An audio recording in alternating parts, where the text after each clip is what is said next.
a couple of minutes late. I'm guessing you've been checking your social media, have you? Because there's so many I platforms.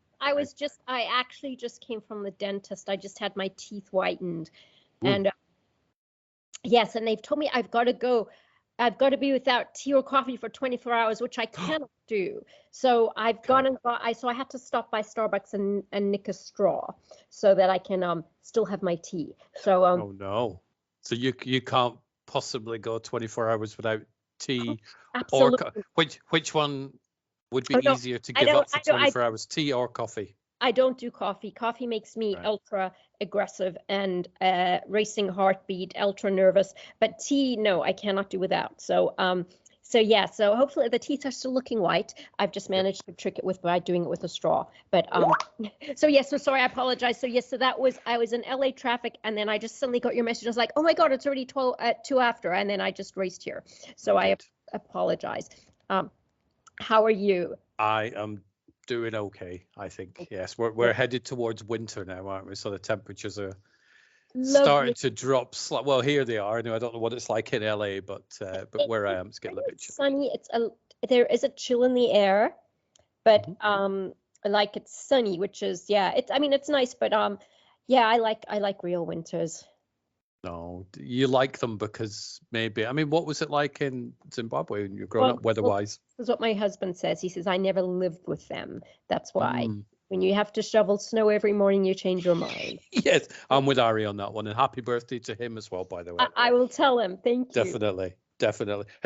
How is he spending his birthday? Is he going to surround himself with his favorite movies, or is he busy working? Or he's at work today, and we were going to do dinner, but the poor boy we both have had this. There's been some killer flu going around, and we both got it really bad on the weekend, and I seem to have gotten over it because I take a day off and I just sleep for an entire day. It kills it.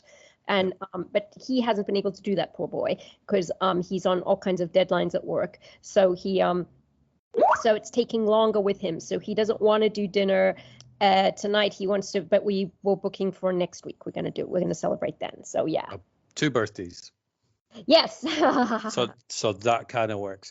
So we have picked a topic because we're doing video podcasts. I think topics work a little bit better because they last longer. So I wanted to chat about social media and the whole thing of that. Obviously, you will come at it from a slightly different point than I do because you are out in the public eye. Primarily, I'm just me and I publicize other people's work. And so I can pretty much say whatever I want. I'm not in any danger of being cancelled or losing work because of what I say. So that's the angle that I will probably come at it from. You obviously will come at it from a slightly different angle because you work. Potentially Chloe could get cancelled for some reason. Who knows? Who knows what the reasons are nowadays? Absolutely. Today it could be anything. It could be I don't like a movie that someone else likes. Cancel, Yeah. But it's your job not to like certain movies and stuff, so you don't care. So which is good. And don't ever, before we say anything further, I just want to say don't ever stop being who you are and change to please the cancel crowd. No, never would. Never. I don't know how to. Yeah, fantastic. If I wake up one morning and I've put a tweet out saying, and this is obviously hypothetical, I've never done it. If I say, I've just punched a kitten, I don't like kittens, they're terrible, get rid of them. I do like kittens, but that was a made up thing. And then I get cancelled, I would then think, well, and I always knew something would bring me down. I guess it was that. I'll have to find something else to do. But I think kittens are awesome, and I would never even stroke one vigorously. I just used that as a hypothetical. I'm a crazy cat lady, so yes, I could see the penguin behind you getting a little bit nervous, thinking, "Don't be picking on the penguins." But that's my husband. He's a penguin addict. But you see, we got my poster of Jodea, big and beautiful up there. Anyway, so sorry, I just had to show that to you. Anyway, back to the topic. Yep. Yes. So I have a puppet as well, which may make an appearance at some point in the future. I'm still working on it. So one of my future projects, I have no penguins. I just have the puppet. So social media, that is where do you even start with social media? Oh gosh, yeah. What's your thoughts on it? Firstly, do you like it? I like it and I don't like it. I mean, it's Same. good for what I do for promoting myself. You can get and it's very nice and flattering. Like when, I do a TV show like The Gemstones, I get followers and I get fan mail and you get all of that and I get, you know, you get friend requests, you get nice comments and all that. And from that perspective, it's really good. From a perspective of the way it's now how people interact with each other, that's disturbing. And it's cheap friendship. And people no longer people no longer deal with things in the same way, which is why so many people are, I think there was a survey I read recently where a certain number of college kids are saying that they have less, that, they basically say that they have few real friends. And it's because of, I believe, social media, because, kids, it used to be the case when I was at school, you had a fight with someone, it was face to face. I went to an all-girls school. A lot of that's not always face-to-face. It's a lot of bitching behind your back. You know what I mean? You can always go up to the person into their face and tell them what you think of them. Whereas with social media, it's not. And it's so much easier just to first of all, not to listen to someone's side of the argument. You don't have to listen. Why should you? You just tell them what you think and then cancel them before they can get back to you.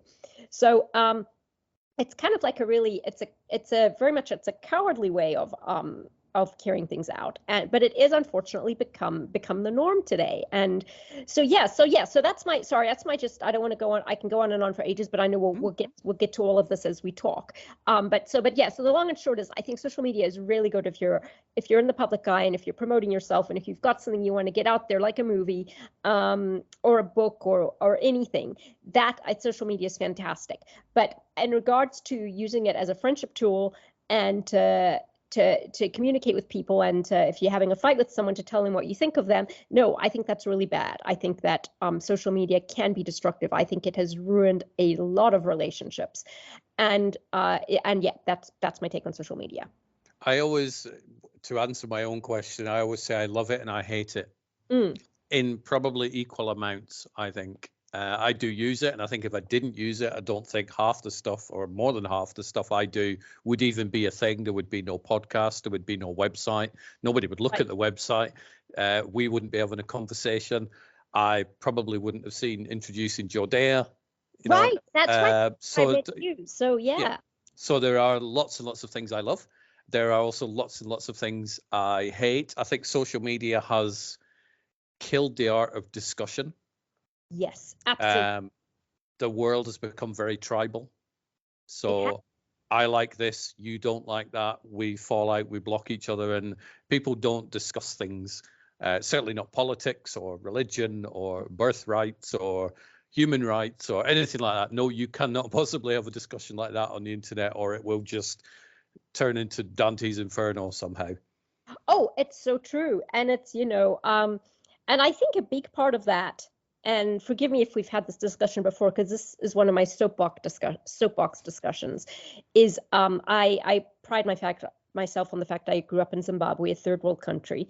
And I say that I say to people, which has gotten me canceled by a few people, I might add, that cancel culture is a first world entitlement.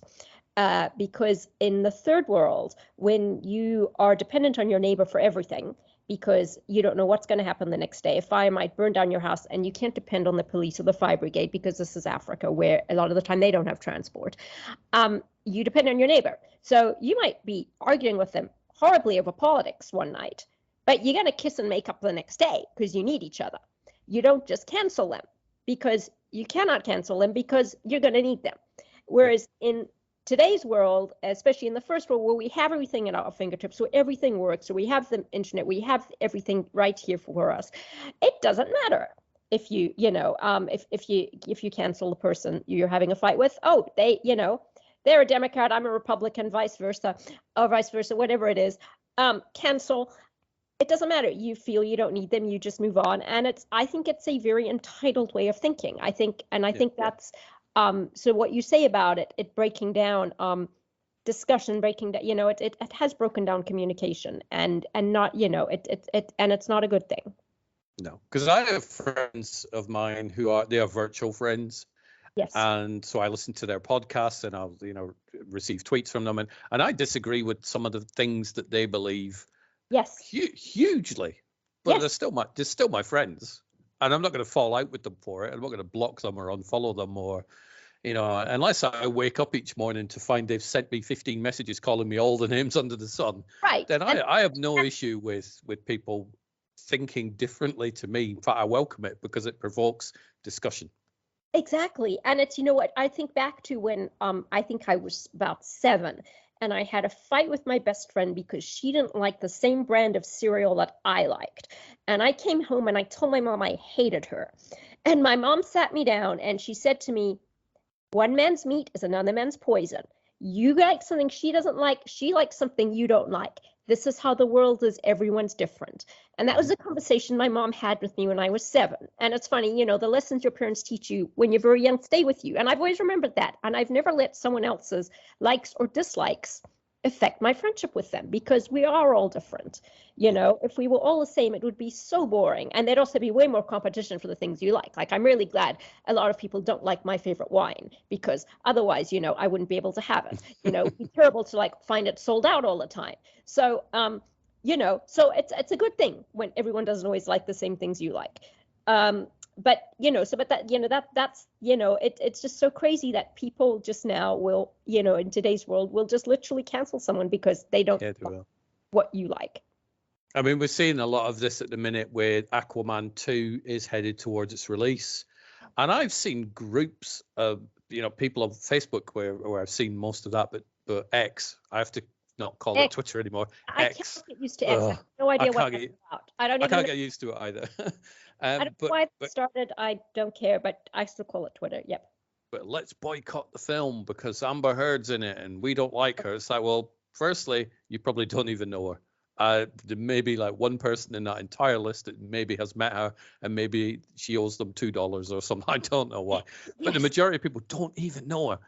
They've just based everything on which side do I pick? Do I pick Johnny Depp? Do I pick Amber Heard? And it's like, you know what? Just let them sort it out. Let Johnny Depp and Amber Heard sort their stuff out. I don't understand why people get so frustrated and angry and venomous over two people who don't even know that person exists having an issue with each other. It's just like it's baffling. It's hilarious. I know it, and it's with so many, and the worst thing is that they also then, it's not just enough for you to boycott it, you then have to go on social media and get everyone to boycott it. And if someone has watched it, then they're a traitor and you have to cancel them for not having boycotted it. It's like but again, this is first world problems, because when you're living in the third world, you're worrying about basic needs like electricity, petrol, basic, trying to stay alive, trying not to get murdered. The fact that you can worry about, boycotting the Aquaman movie kind of shows how trivial your problems are. I was chatting the other day with my podcasting co-host Rob, and he's very heavily into he'll periodically go in and out of these movies, but in a minute he's watching lots of post-apocalyptic movies. So he's watched Miracle Mile from the late 80s. He's watched Night of the Comet. So he's watching all of these apocalyptic movies. And he and I ended up chatting about, you know what? We're not going to bring on an apocalypse, but if there was one, life would be a lot easier, because it would be, I need food, I need shelter, and I need zombies not to kill me. Yes. That's it. It wouldn't be an issue of, well, I can't speak to Chloe anymore because she thinks Marvel's better than DC, or she thinks PlayStation's better than Xbox, or it's just... And just on an aside, I didn't know anything. I didn't know what Marvel and DC were until I married my husband, and he had to show me. And yet, now, does Ari have a preference, or is he like me? He likes both. He likes Marvel. He likes Marvel. Yes. I like the darkness of DC, but I also like Marvel movies. I can like both, but I'm in the minority. Apparently, you have to pick a side. I don't know why. Oh yes, yeah. Apparently you do. Well, I mean, he watches both. He likes both. But he's always saying Marvel's way better. Yeah, that's okay. He's being diplomatic. Yes. I also think social media, we will get onto the positives. This isn't just going to be a let's bash social media, because we have both said we love it and we also hate it. But I think context is something that's been lost. For example, I could go on X/Twitter and say, I just had a chat with Chloe. She had a penguin behind her. And I could type that. Some people would be like, are you mocking the penguin? Are you saying that Chloe shouldn't have had a penguin?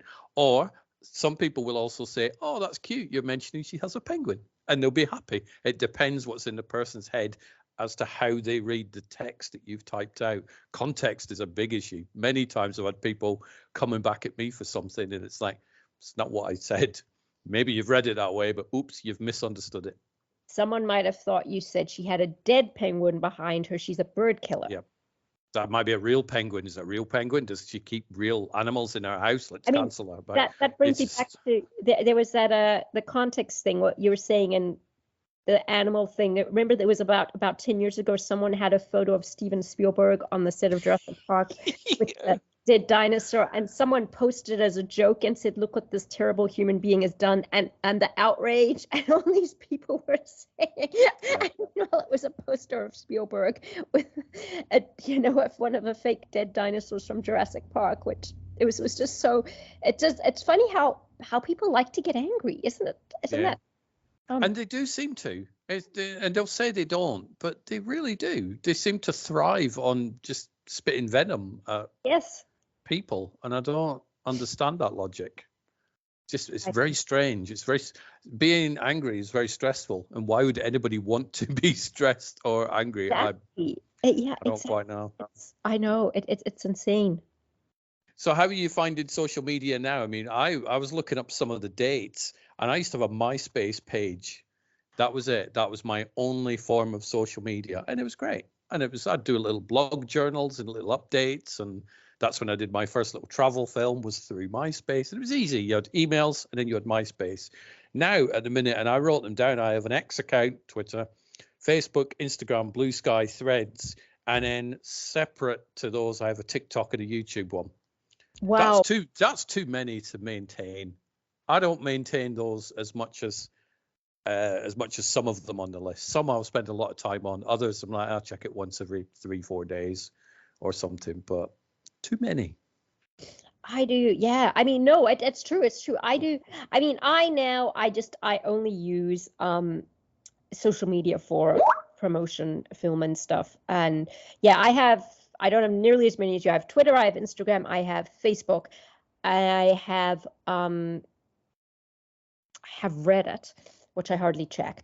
Yeah, I can't work out how to use that, so I've not really ventured. I know how to read things on it, but I want to try and learn how to post things on it. But you know, to that, because I was just on a moment of boredom. I Googled the name of my character in Righteous Gemstones, and I found there was this whole discussion about me. So I joined in the discussion, and it was quite entertaining, people's responses. I got accused of impersonating myself, and it was that was how I got on Reddit though. But I don't really use it. So that's my main ones: Facebook, Instagram, and Twitter. So what is it like using it for promotion? It's using any social media or anyone in particular. I mean, they're all good. It's I always use it for whenever I'm promoting a movie or anything. Which reminds me, I do have to put in here that Introducing Jure is going to be appearing in the Exorcist movie, which will be coming out Friday. Yep. But yeah. So I think it does help a lot when it is on social, when you are out there on social media. I think it gives people, I mean, as I said, this was how I found you. This was how I found a lot of my supporters for Introducing Joe Dare and some of my other movies. And it's a way which, the word is kind of spread today. It's on social media. And so if you've got something that you want to get out there, that's the way to do it. Of course, the downside is you do pick up trolls. You do pick up people who will watch your films and think they know you. And that's just something you've got to take on board with it. But I think as I said, that's the positive side of social media, is using it for self-promotion, for promoting your products. That's where it's good. I mean, you mentioned trolls and people think that they get to know you. Is that a genuine thing where it goes from, like, for example, me, where it's like, hey, I'm a fan of your work and retweet this and retweet that, to the sort of things where you're like, okay, this is the sort of thing I've read about other people facing. Now I'm faced with the reality of it? Well, the scariest thing to happen to me was I got a text one afternoon, and it was, "Hey, Chloe, how are you?" And there was a number I didn't recognize, and I said, "Who is this?" And I can't remember the guy's name. I said, "Do I know you?" And he said, "Yeah, I know you from Instagram." I said, "Really?" And then he started quoting my one movie, Devil's Cove, which you saw, where I play the psychopathic killer. He said he was quoting me some of my lines from that and saying, "I love the way you said that. I love the way," and I was just going, hang on. So I asked him what his Instagram name was. I look him up. I've never seen this guy in my life, but he followed me. And just to be quite descriptive, this guy was probably about 6'4" and covered in muscle. He looked like one of these. He looked pretty scary looking, and he has all these photos of himself showing his muscles. And I was just like, oh my gosh, okay, this guy is one scary looking dude. So I was like, how did you get my number? And he said it was on your Instagram. So I look at my Instagram, and according to Instagram, they claim they keep your number confidential, but apparently that's not. Apparently it is true, but hackers can always get in.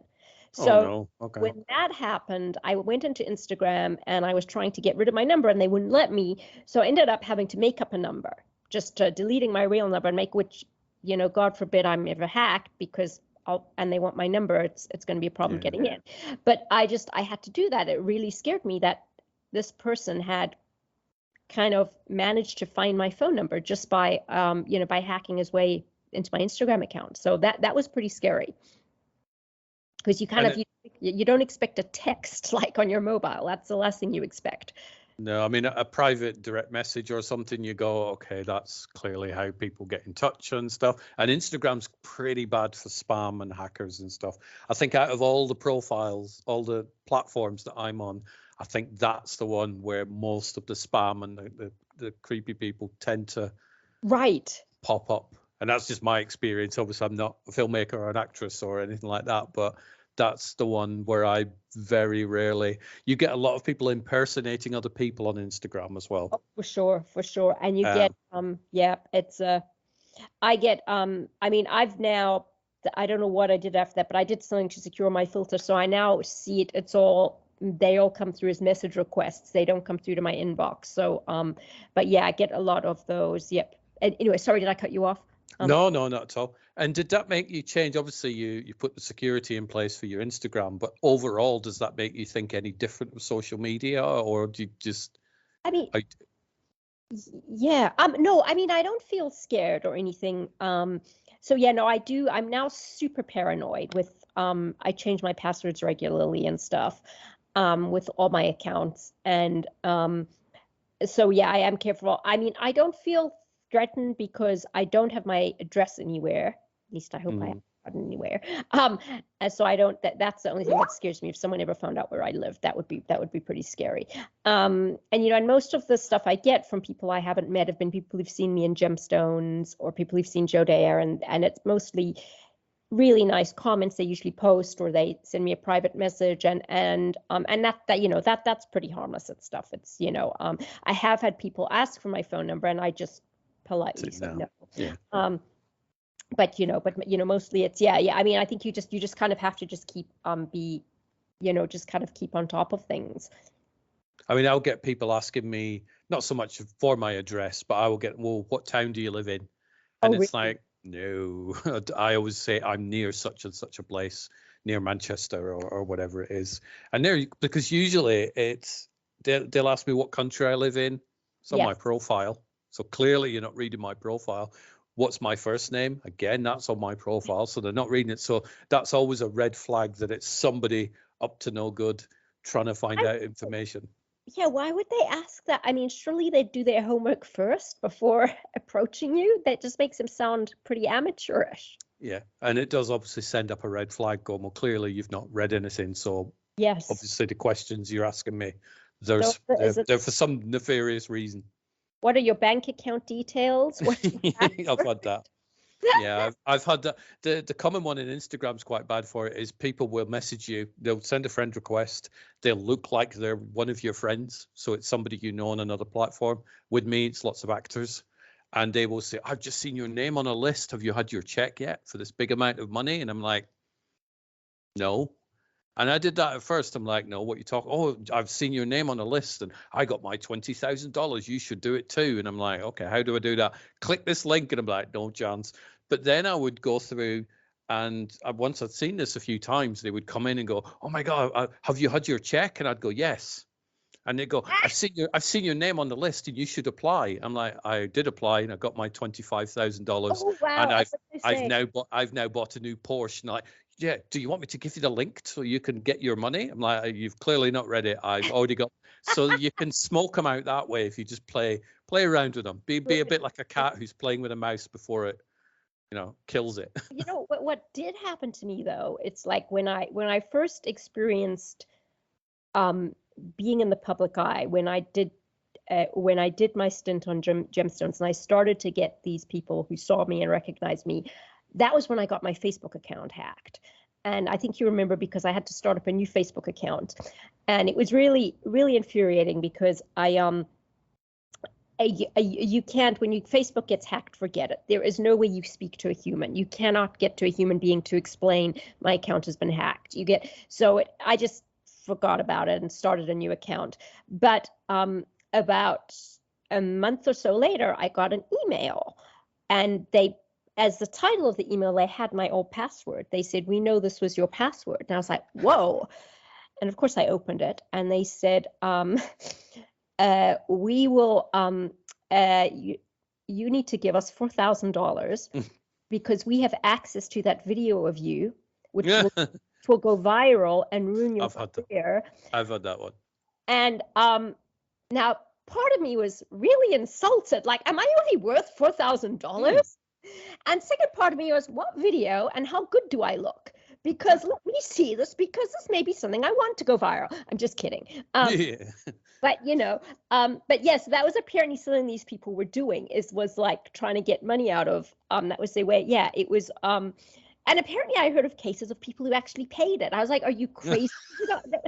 They must have done videos. That's what Probably, but I knew that I hadn't done a video that I was aware of, but I was kind of curious. I was like, is there some cool video where someone looks like me? Because some AI could be. You never know nowadays. Exactly. Yeah. But it is. I think it can be not scary, but it can be very daunting where you've just got to second guess every single message that comes through. Yes. And if there's a link on it, or a YouTube link, or click this. Is this you in this video? And you're like, no, just don't click on anything. Is this you in this video? That goes way back with Facebook hackers. And then I always know that friends had their account hacked, and I will text them and say, by the way, did you just send me a video? But there is a wonderful side, obviously, to social media. Absolutely, and so what are some of the coolest things that have happened to you? And obviously, other than me watching Introducing Jodea and giving you an amazing review and these podcasts that we do periodically, but what are some of your favorite things that pop to mind regarding your social media time? Well, definitely you're the first. Seeing yours was the first review, and finding you on social media was an absolute godsend. I still thank that girl who put me in touch with you. Boston Actor was her Twitter name. I can't remember her. Yeah, Stacy. Yeah, Stacy. Yeah, she seems to have dropped off Twitter as well. I don't know where she is, but.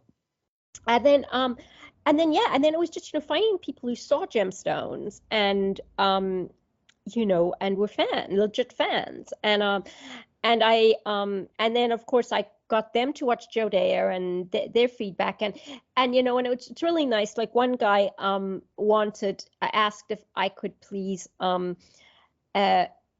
do a video call with him and all the people at his work who were all fans, and of course I said sure, and it was it was really really cute and really made my day, and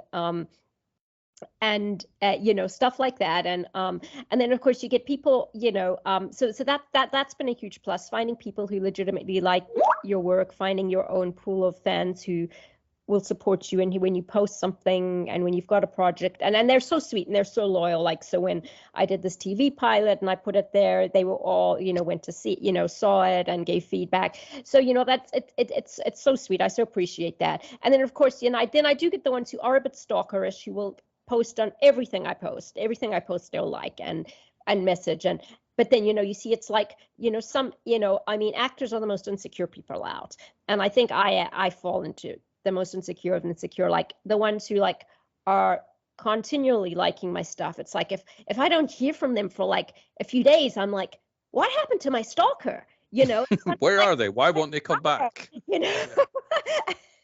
Where are you? Why aren't you stalking me anymore? But no, they're always back. But you know, it's kind of like I you know, I'm very flattered by it. I think it's wonderful. And look, let's face it, this is why all of us actors do what we do. And we are very grateful to the people who like us, and we would never, you know. So you know, so as I said, so these are all the positives of social media. I think I'm going to jump back to a slight negative one from a film watcher point of view. For me, is one of the highlights of my life. I don't know whether a life highlight, but with regard to the film watching, was queuing up outside cinema in 1984, waiting for Indiana Jones and the Temple of Doom. And it was a time when you had to queue up and you had to wait, and hopefully you got into a screening, but you might not. If you didn't, you stayed there another 2 hours and you hope to get into the next screening. People would be horrified doing that nowadays, but that's what we did. And all I could do was look at the poster, because I didn't know what this Temple of Doom was. I didn't know what the next adventure that Indiana Jones was going to go into. Why was he standing in this cavern? What was going on? Who were these people in the credits? Kate Capshaw, didn't know who that was. Nowadays, you don't have that. Oh, because everything's ruined by countless trailers that you don't necessarily choose to watch because it pops up as an ad. People who have watched the film 20 minutes ago have just come out and blurted, "Oh my God, Iron Man died. Oh, thanks. Brilliant. I'm not watching it till next week. You've just ruined it." And I hate that aspect of social media where people just can't keep their mouth shut and happily ruin other people's enjoyment. Well, like with me, the Oscars was always the big one. And when I was living in Australia, of course, I mean, I can't the time thing, but basically it would be, I would usually wait for night to watch it Australian time, evening time, even though it was usually the following night.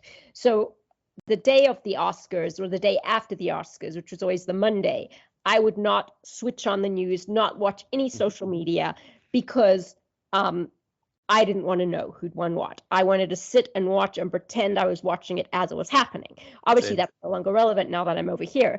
But what you say is interesting, because I had friends who used to, who would tell me how they actually camped outside the theater when it was one of the Star Wars movies coming out. They actually slept as a sleepover as teenagers. And you know, I think is so cool. You know, that's like a part of life that wouldn't happen now. But it's but the thing what you're saying with the poster was all you saw. You kind of wonder with kids today, how would they entertain themselves being outside a theater for hours with no phone to play on? No, you know, it's really interesting. I mean, I don't think they would entertain themselves. I think the patience level of people has just gone. I know people who only buy films on digital because they can't be bothered getting up and putting a disc in a player. And it's like, what? Come on, it's not that tiring to put a, you know, right, put one of these in and to crack open a thing and put the disc in. It's quite easy. Withnail and I. What was that? What was that? Withnail and I, a classic classic British film starring Richard E. Grant. But it's great. It's just the nearest one. Yes, that yeah, I have. yeah, it's or it's that they can't if they're on something like Netflix, they can't be bothered to wait for the DVD to arrive in the mail. They want to watch it instantly. So it's like, no, I want to watch this now. Yeah. It's I know it's like it's again, it's going back to what I was saying about entitlement. It's we have to have everything now, and we have to and binge watching. You know, like you used to have your favorite TV show, you'd have to wait a week to find out what happened. You know, now people just binge watch and binge watch and binge watch. You find out what happens the next minute. Well, there was a film that came out here in the UK. It's a British film, so you may not have heard of it, but if you haven't, seriously watch it. It's called Boiling Point, and it's set in a very busy restaurant, and it's all done in one take. So the full film is one take, and it is one of the most intense films that people had watched. It's absolutely amazing, and they've turned it into a TV show. So on Sunday just gone, episode 1 was on network TV, BBC One.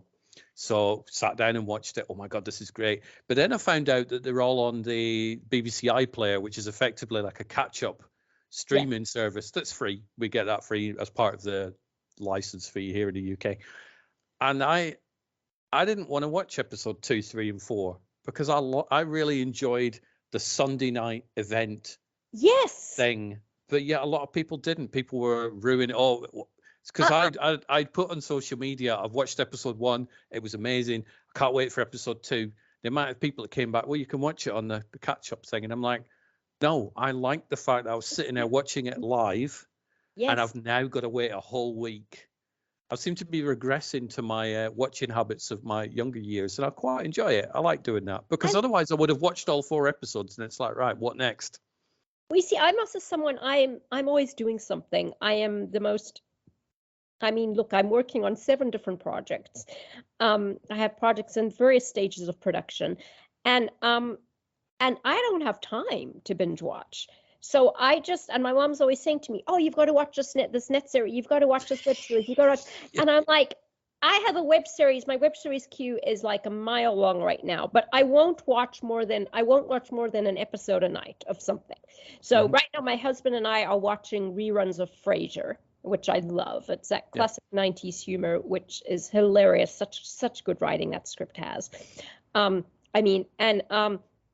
And so, yes, I have a long list of things, but I cannot sit and I could not justify sitting and binge watching because, you know, I mean, with you, it's kind of different because this is your job. You could justify it. I don't think I could. And I think that's quite a common thing. I think a friend of mine, Neil Johnson, who's a filmmaker based out of LA as well, he and I are often chatting about films. And I'm like, have you seen Oppenheimer yet? And he's like, no. I really want to watch it. I'll go watch it then. He's like, can't justify the time because he's busy working on science fiction films and stuff like that, which is what he does. And the amount of films that he hasn't seen because he's busy. And that's something I've encountered with quite a lot of filmmakers. Have you watched this? I'm like, well, no. Which I understand because they're busy making the things that I then get to sit down and watch. So I quite appreciate that. But well, yeah. Well, I think I'm in the middle somewhere there because I do believe I need to watch films constantly. I try and watch 2 movies a week and about 2 episodes of something a week. But because I think it's important to see what's happening. I mean, I thought Oppenheimer was great. I think we discussed this last time. But to me, it's just, but to constantly be watching and like to go and watch a double feature and then, you know, that I cannot justify. It's, you know, it's kind of, you have to, it's just too much. It's just too much time. I think I used to, as a kid, happily sit and watch films all day. And I'm talking 11 in the morning till 10 at night. Movie after movie. This was back in the day when there were 90-minute films, which I love the 90-minute, 100-minute movies. Because I can fit more than one of them in. That's the perfect length of a film. I think for a movie to be 3 hours, it has to be super good. Like Oppenheimer was super good and kept you interested. But some of them are just, and The Godfather's 3 hours, and that's a classic. But you know, sometimes that they're 3 hours, and I'm just like going, oh my gosh, does this movie ever end? You know. I mean, I liked the new Indiana Jones film, Dial of Destiny. I thought it was very good. Oh, yes. And I enjoyed it. But Yeah. it didn't need to be 2 hours and 20 minutes. Just make it 2 hours like the other ones did fine, making it 2 hours. Yes. So it's just, I do think I would be fascinated to know where the logic is in having to make films even longer. Is it a case of the studios go, well, if you're paying X amount for a cinema ticket, then we think that you need a longer film. You don't need a longer film. You need an entertaining film. That's pretty much it, whether it's 100 minutes or whether it's 200 minutes. The new Martin Scorsese film, which looks really good, Killers of the Flower Moon, that is 3 hours and 26 minutes long. I am not watching that at the cinema. As much as I want to watch it, I can't do that. Yeah, it didn't appeal to me. It just looked and now hearing the time thing, I definitely don't want to watch. No, it's too long. I'll watch it at home in maybe 2 sections. I'll have lunch in between. Exactly, lunch and maybe dinner. Possibly. What's weird with that is that the thing which I always wonder about, and it's true what you say, they're making movies longer, is that as a scriptwriter, we're always told, don't make your script longer than 120 pages, which is 2 hours. It's basically a minute per page. So it's kind of goes against what they claim studios are looking for. They say nobody wants a movie over 2 hours, but this seems to be the rage now. So yeah. I definitely, what did I watch the other night? And it was fitted into it was yesterday. Sorry. That was it. I've been down with this flu last few days. I'm now better, thank God. But yesterday when I was feeling a bit miserable, I decided to watch Legally Blonde. And it's one of my favorite movies. It's one of my go-to feel-good movies, and it's the perfect length. It's 1.5 hours, and it's just a gorgeous story. It's perfect. It's got everything in it. It's the happy ending, the strong female role, the bimbo who's not a bimbo, and but it was a good length, and I didn't feel guilty watching it because I managed to get some work done, but at the same time make myself feel better about feeling a bit yuck, and It was great. I felt the same the other month when I'm trying to catch up on all the films that have come out in 2023, so that when I do a top 10 list this year, that it's the majority of the films are from this year, not a couple of from 1954 or something like that. And I put on Evil Dead Rise. I thought, I'll get it watched. Oh my God, that's an amazing film. It's so intense. It was an hour and a half. I didn't need to watch the other ones in the series. The acting was really good and terrifying, and it's like I could watch 2 or 3 of these in a night. It's great. Wow! But I highly recommend that if you're into horror films. It's insane. I'm not a big horror fan, although I'm obviously going to be watching The Exorcist, and the original Exorcist is a classic. That's the one horror that scares me like nothing. Same. It's such a brilliant film. I love that you have such a diverse range of films that you can watch anything, and I love that. That's amazing. I was in a Facebook chat room thing, and I think I'd mentioned that I'd seen Barbie. So I've now done the Barbieheimer. I've completed that one, and somebody replied to me going, "Isn't it terrible?" I'm like, actually, it's not terrible. It's really, really good. It's really, really clever. And I think it does actually sit in my top 10 of the year so far, along with Oppenheimer. But I thought Barbie was insane. It's not made for me, clearly. But I can massively appreciate the production design on that film is just bonkers. And I thought it was great. Have you checked out Barbie? Have you completed Barbieheimer? I have. I wasn't a fan. Really? Why not? I thought the production design was awesome, and I thought the first 20 minutes were brilliant. But it seemed, maybe it was, I falsely, I mean, I don't know. To me, I was expecting a feel-good movie, and it wasn't. And it wasn't. I just really, I didn't feel it was overly empowering to women, which is what everyone seems to be saying. Really? Okay. And I get what they were trying to do. And I thought, the production design was brilliant. The acting was brilliant. I can't fault any of that. I would have I guess I'm just looking at it from a narcissistic screenwriting point of view, what I would have done with the script, which I'll tell you about in an email because it will take too long to I don't want to bore you and your listeners. But yeah, I mean, it was just, I wouldn't have, I mean, it wasn't a bad movie. I would not have said it was a bad movie. But I would not have put it up there as one of my top 10. Definitely not. Yep. I think, and I saw a lot of people before I'd seen the film, and funnily enough, they were all males, complaining about how anti-male this film was.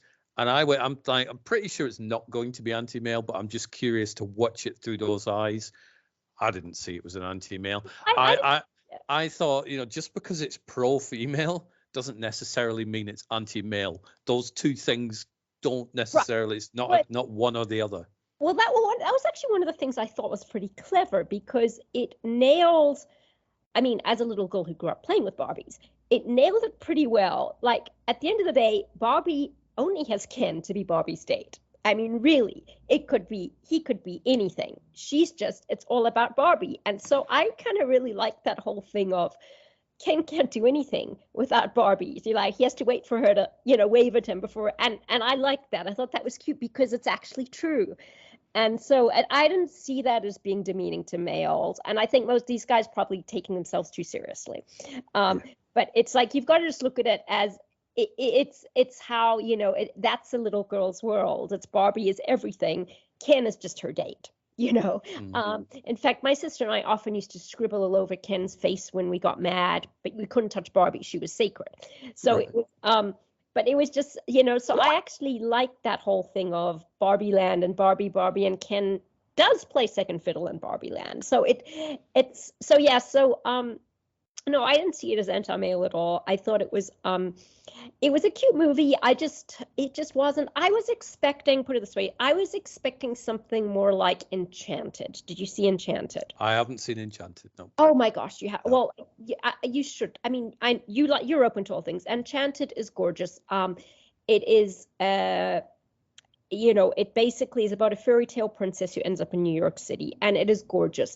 I wanted to see more fish out of water with Barbie. That's what I wanted.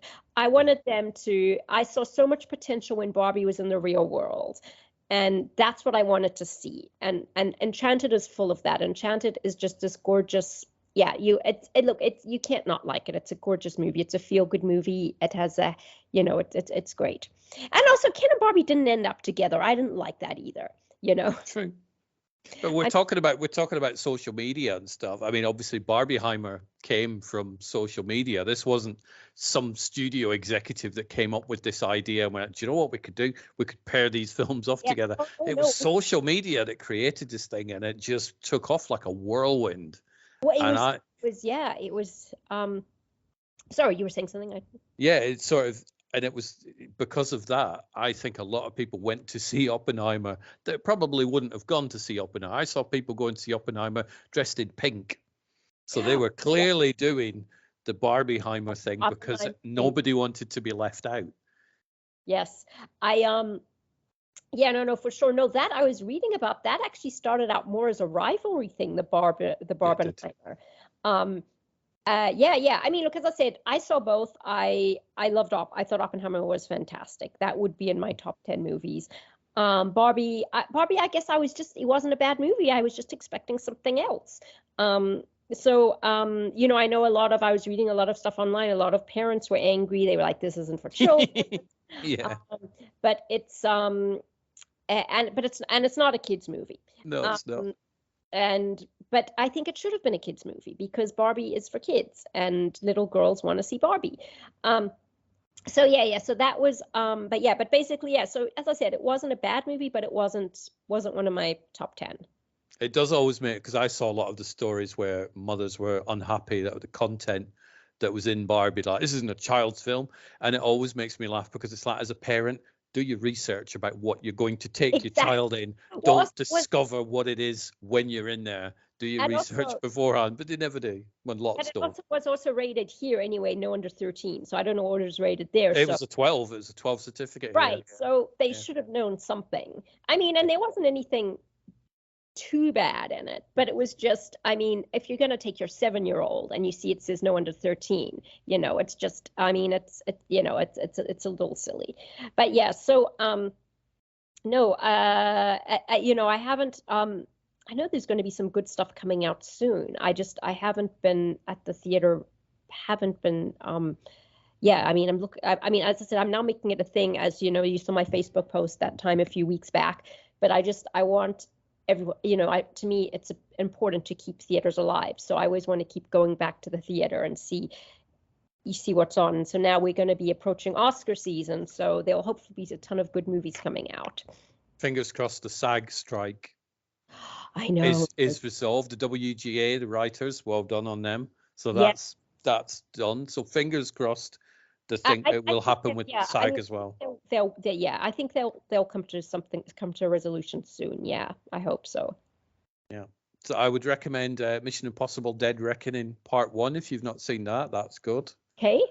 The Flash I enjoyed. Again, the internet was grumpy at that because we don't like Ezra Miller. We've cancelled him, so he shouldn't be in this. Been cancelled. I didn't know he'd been cancelled. Oh yeah, he's been cancelled for a long time because he's off screen. Just let's say you wouldn't let your daughter date him, so to speak, or he's a bit of a crazy person.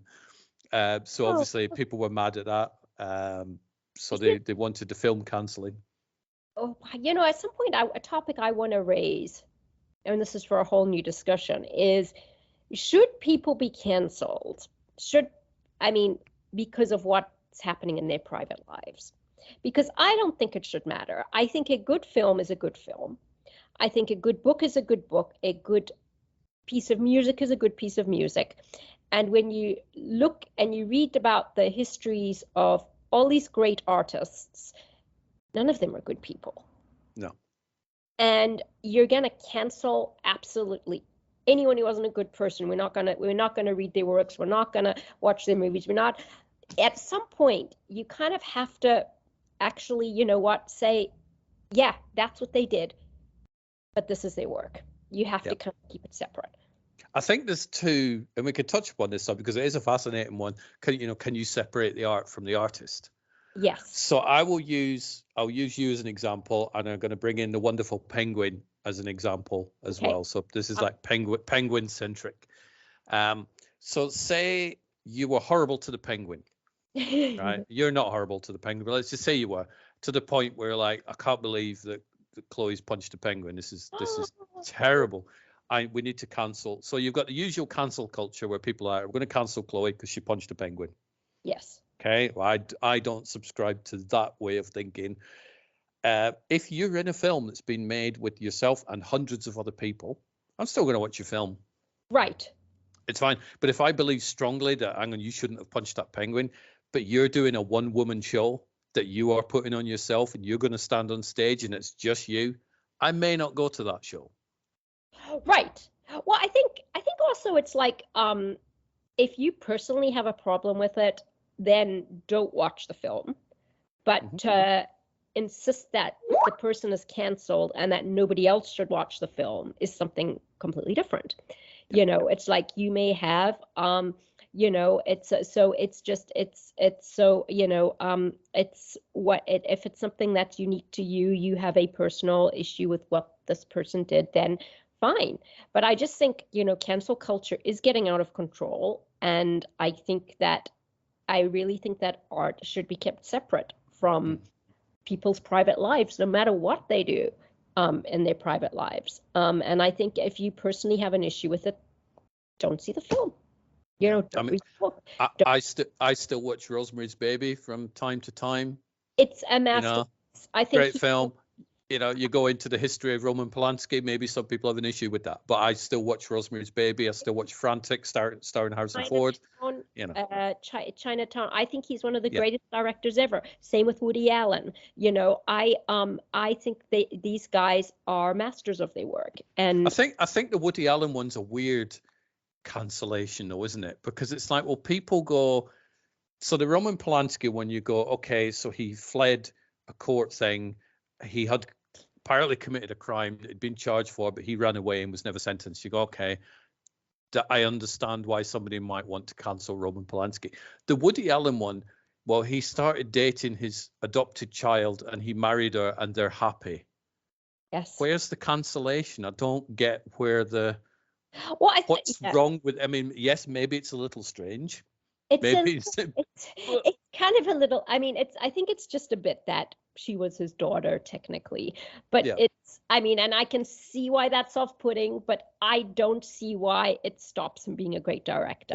Where's the crime? Is It's my true, question with the true. Woody Allen thing? You're like, okay, so if he took his wife hostage and stuff, there you go. Okay, maybe we'll cancel Woody Allen, but they're clearly happy. So Right, where's the right. crime? I don't It's, don't I get mean, it. I actually, I mean, I don't know not enough about it to be completely honest. I don't even know how old she was when it started, so I shouldn't comment. But I just the whole, I mean, to me, I can see why it grosses people out that he was at one point her stepfather. Yeah, Um, it's weird. Definitely weird. it's definitely weird. Yeah, yeah, At the same time, he's a brilliant director. And yeah. I love his work. I love everything he's done, from his stuff from the 70s to his most recent work. I watch everything he's made. I would kill to be in a Woody Allen movie. Um, Mhm. and yeah, no, the guy's a genius, and Yeah. I don't think that we should take that away from him. And it's just, I think if we get to the stage where, where we are going to be canceling everyone who's done something that's not right in No, our eyes, nobody left. There there's will be nobody left. there's going to be life is going to be so boring. Um, and so, and this is where, I mean, this is where people have to kind of like just toughen up and take it and be like, yes, okay, you know what? So this person isn't perfect, but guess what? He's a great movie director. And, it's just, it's like that. I think it's like that with everything with movies. And if there's a crime that's been committed, let the law deal with it. Exactly. Let the law deal with it. Don't take the law into your own hands. If it's something that's affected you personally because you're a victim of a similar crime, then by all means, you don't watch the movie. Yeah. You don't read the book. But don't inflict this on everyone. Don't say that they have to be that they have to be canceled to everyone. That's not okay. Yeah. Protest with your money. I'm a firm believer in. It's like, so Sure. I'm not going to watch Chloe's film because she punched a penguin. I just won't go watch the film. And that's fine. I don't feel the need to set up a Facebook group and go, everybody, follow me because I'm right. Don't watch the film because the poor penguin got punched in the fluffy ear.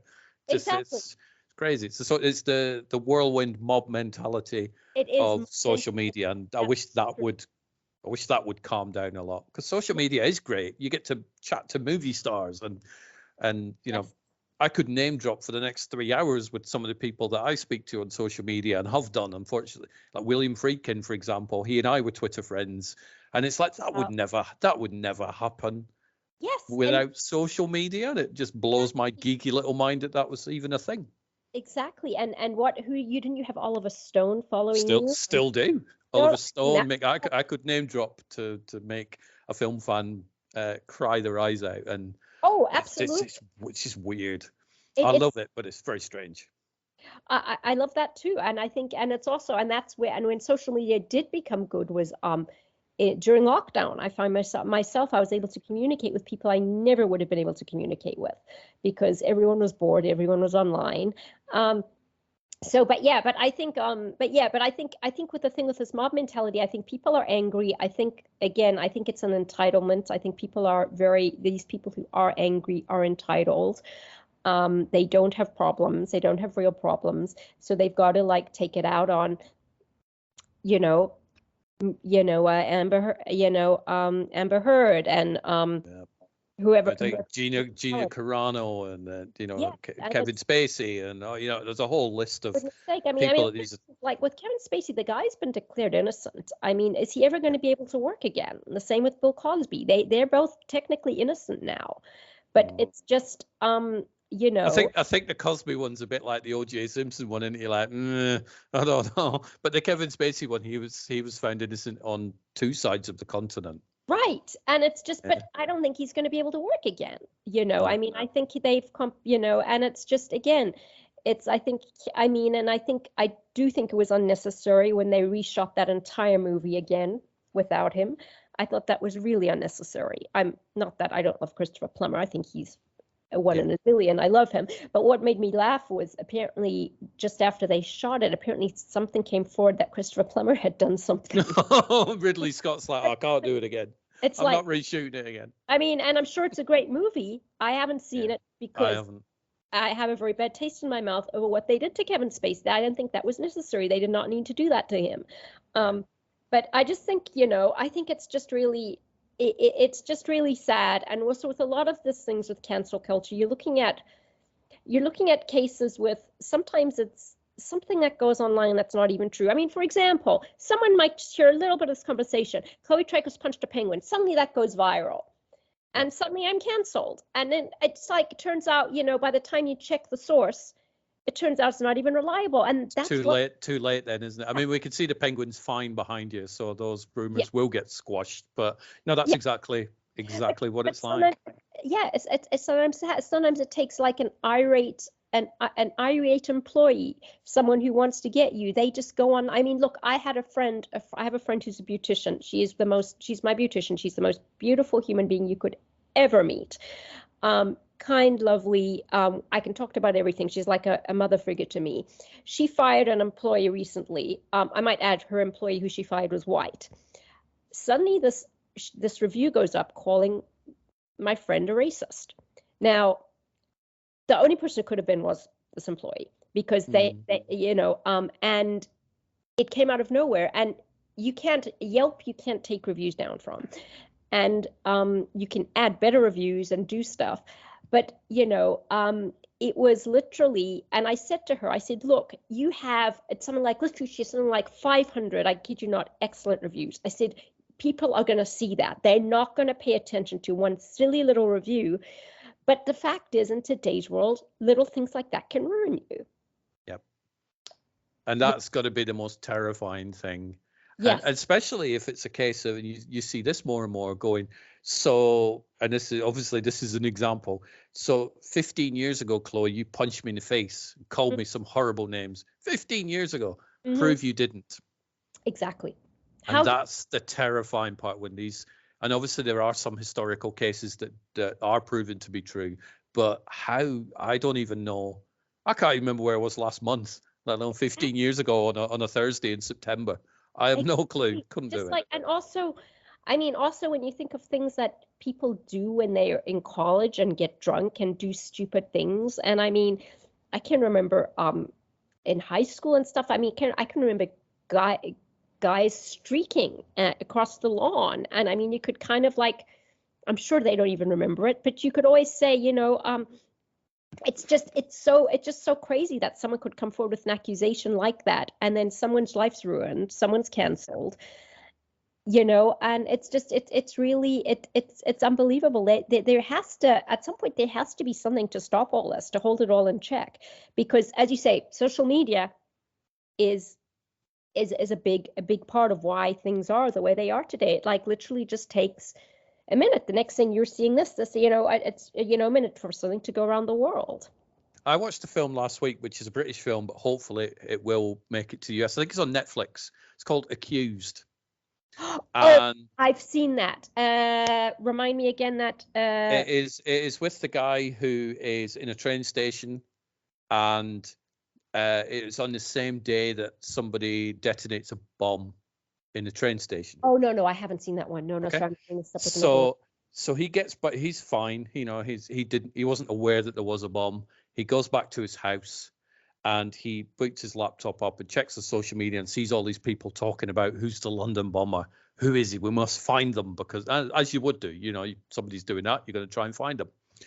One person says, and there's a little CCTV picture gets released of this person with a hat, so you can't see the face, but you could see a beard, and that's it. And one person says, that looks like somebody I went to school with, and then posts a picture of this person next to the other person, and then the internet goes, oh my God, we found him. And they start digging into this poor guy's life and harassing him and tracking down his parents' addresses and all sorts. And you watch it, and it is a work of drama. I 100% believe that could happen, and I've seen mob mentalities go after people like that. It's terrifying. They end up finding his house, and it's just like it's crazy. And it's from the same director that did Boiling Point, which I'd mentioned before. So Philip Barantini's having a great year. I mean, in situations like that where they want someone to blame, well, there's that. I mean, God, I'm just thinking one of the best British movies I ever saw was In the Name of the Father. which you have to have seen. I've seen that many times. Yeah. Obviously, that was well before social media, but oh dear God, that is a phenomenal movie. And Daniel Day-Lewis was spectacular. But just how they literally, how basically people, how, wrong identification, anything like that can just make something, can just totally destroy a person's life. But I definitely want to watch that, Accused. That sounds really good. I know it's from this year. It's a British film, and it's called Accused, and it should be on Netflix. So do a little bit of a search, and hopefully it's on there. But it's really good. I will check that out for sure. So what are you up to for the rest of now? We've put the whole social media thing to rest. We've sorted it all out. People, just be nice to each other. Exactly. And if you watch a film and you don't like it, just go, I wasn't really a fan, and move on to the next one. You don't feel the need to set up a group to burn this film to the ground and make sure nobody else watches it. Just get over it. For film fans, it's just a movie. Don't worry about it. It's fine. Don't cancel movies just because, I don't know, the main actress punched a penguin. Exactly. Don't do that. I'm actually, you know what? I'm actually going to do I'm actually doing something I haven't done in a while. I'm actually going to write an article, which I'll show you. It's one of my, I'm writing a venting piece because it's all about, like working as a writer, which I haven't, with this writer's guild strike. And I mean, obviously there's not much happening in the acting writing world. So I've been lucky in the past few years. I've been doing a lot of private writing for people who've wanted screenplays done.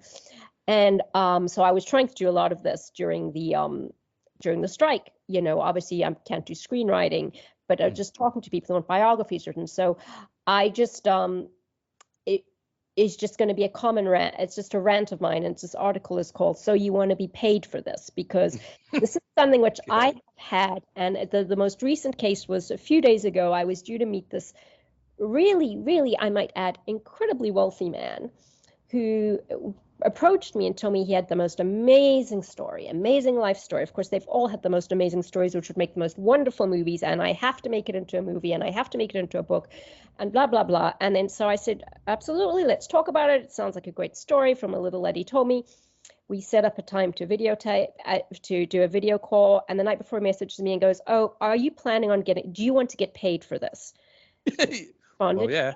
And then he said, Richard responded, I'm no longer interested. Wow. So I just was it was one of those words where I could have said a lot to him, but I didn't. I was so angry, but I'm just going to pour it all out into this piece because I need to vent.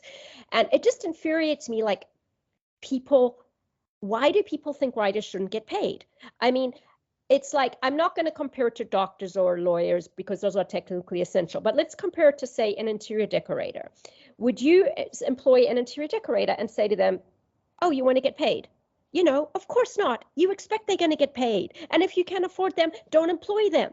So if you can't afford someone to write your amazingly brilliant, life-changing story, don't approach them. I mean, anyway, I just need to let off some steam and write this piece, and I'll show it to you for your feedback because you're someone whose work I do admire greatly as a writer. So, so that's what I plan on doing to get this out of my system. The stupid logic that I hear from do you want to get paid for it is they will say, well, why you don't need to get paid for it if this film's huge and this story is the best story ever. So it's going to be huge. It's going to make more money than Avatar, Chloe. So it's good for your career.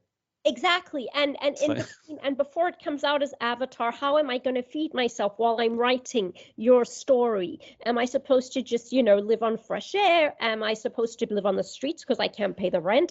I mean, does this not occur to these people? No, doesn't at all. No. But they'll just go, well, haven't you got a real job to pay that?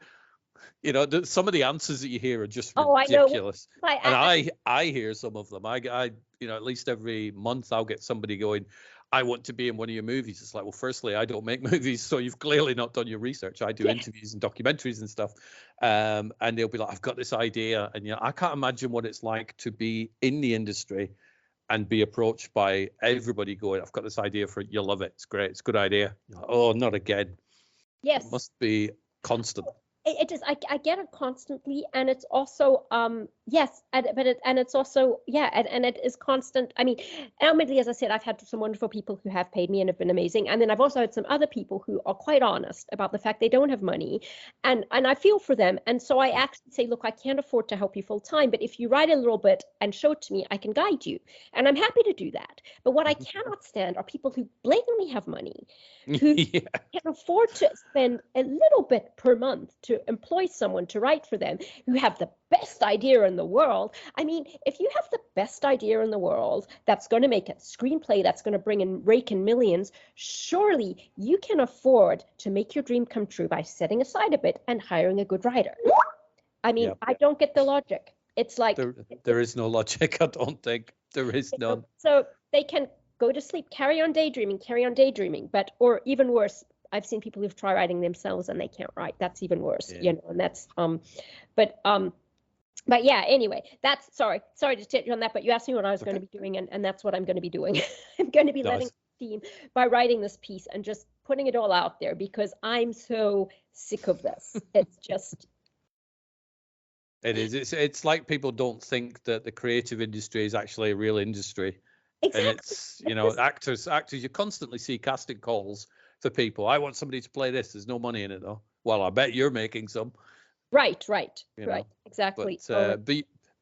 But your day is more exciting than mine, or maybe it's not, because I'm going to go and watch some episodes of the classic Twilight Zone downstairs. That's my homework. Not sure which episodes, but I'm on season 1, which I think was like 1959 or something. So I'm working my way through the old Twilight Zone episodes. Oh, good. We'll have fun, and I'm so glad we got to do this, and let's make it a regular thing with us. And, definitely, I will. We'll get thinking of topics because yes. these go on YouTube. Topics do work better than what have you watched this week, but we do manage to drop in what have you watched now and again as well. But by the time that we come back and do another one of these, you'll have seen The Exorcist Believer. Yes. So you can give me your thoughts on that. I'm a little bit nervous because I love the original Exorcist. I would put it in one of the best films of all time. It is. And some of the sequels have not been amazing, but I'm hoping in the hands of Blumhouse it will be pretty good. I do like them. Exactly. Yes, absolutely. So, okay, cool. But you take care. You too, hon. Have a good one. You too. Take care. Enjoy your day. You too. Bye.